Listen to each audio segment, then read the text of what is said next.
Baghdad एक ऐसा शहर जहां कभी इल्म के चिराग जलते थे, जहां मस्जिदों से दुआओं की आवाज और मदरसों से कॉलम की खुशबू आती थी। मगर इसी शहर के सीने में एक ऐसा अंधेरा भी दफन है जिसका जिक्र सिर्फ सरगोशियों में होता है। दजला के किनारे एक पुरानी और तंग गली है जिसे लोग गली असरार कहते हैं, और उस गली के आखिर में एक हवली खड़ी है, कासरे सुकून। कहते हैं इस हवली के अंदर जाकर आवाज भी जिंदा नहीं रहती। ये कहानी है ज़रियाब इब्ने नूर की। ज़रियाब एक जवान था, इल्म का तालिब, मगर इल्म से ज्यादा उसे राजों से लगाव था। जो चीज जितनी मना की जाती उसे उतनी ही करीब लगती। जब उसने कासरे सुकूत का नाम सुना तो शहर के बुजुर्ग शेख अम्मर अल हकीम ने उसे रोका। बेटा ज़रियाब, बगदाद के हर राज का दरवाजा नहीं खुलता, कुछ दरवाजे सिर्फ कब्रों की तरफ ले जाते हैं। मगर ज़रियाब मुस्कुरा दिया। उसके लिए दर सिर्फ एक लफ्ज था। उसी रात इशा के बाद जब पूरा शहर खामोश हो चुका था, ज़रियाब ने अपना चिरक उठाया और गली असरार की तरफ चल पड़ा। गली में कदम रखते ही हवा ठंडी हो गई, चिरक की लौ लराजने लगी और उसके कदम की आवाज अजीब सी गूंज पैदा करने लगी। ज़रियाब को महसूस हुआ कि वो अकेला नहीं है। उसके पीछे किसी और के कदम भी चल रहे थे, मगर जब वो रुक कर मुड़ता तो वहां कोई नहीं होता। फिर अचानक एक सरगोशी बहुत करीब से, ज़रियाब इब्ने नूर। उसका जिस्म सुन्न हो गया, उसकी सांस रुक सी गई। सबने कासरे सुकूत खड़ी थी, पुरानी दीवारें जिन पर वक्त के जख्म साफ नजर आते थे, और एक आधा खुला दरवाजा जैसे किसी का इंतजार कर रहा हो।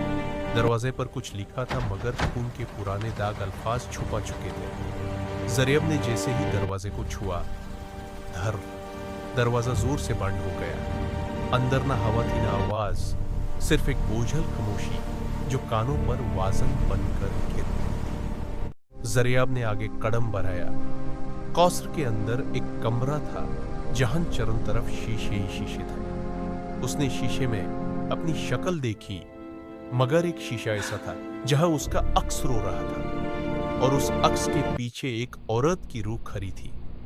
उसका चेहरा उदास था, आंखों में सदियों का दर्द। उसने धीमी आवाज में कहा, मेरा नाम सफिया बिनते रशीद है। हमें बेगुनाह यहाँ कैद किया गया। हमारी चीखें इस हवेली की दीवारों में दाफन है। अचानक कमरा अंधेरे से भर गया। एक स्याह साया शीशों के बीच से उभरा। उसकी आवाज गरजती हुई थी, मैं मालिकुल जुल्म हूं, इस कसर का मालिक, और हर रूह मेरी कायद है।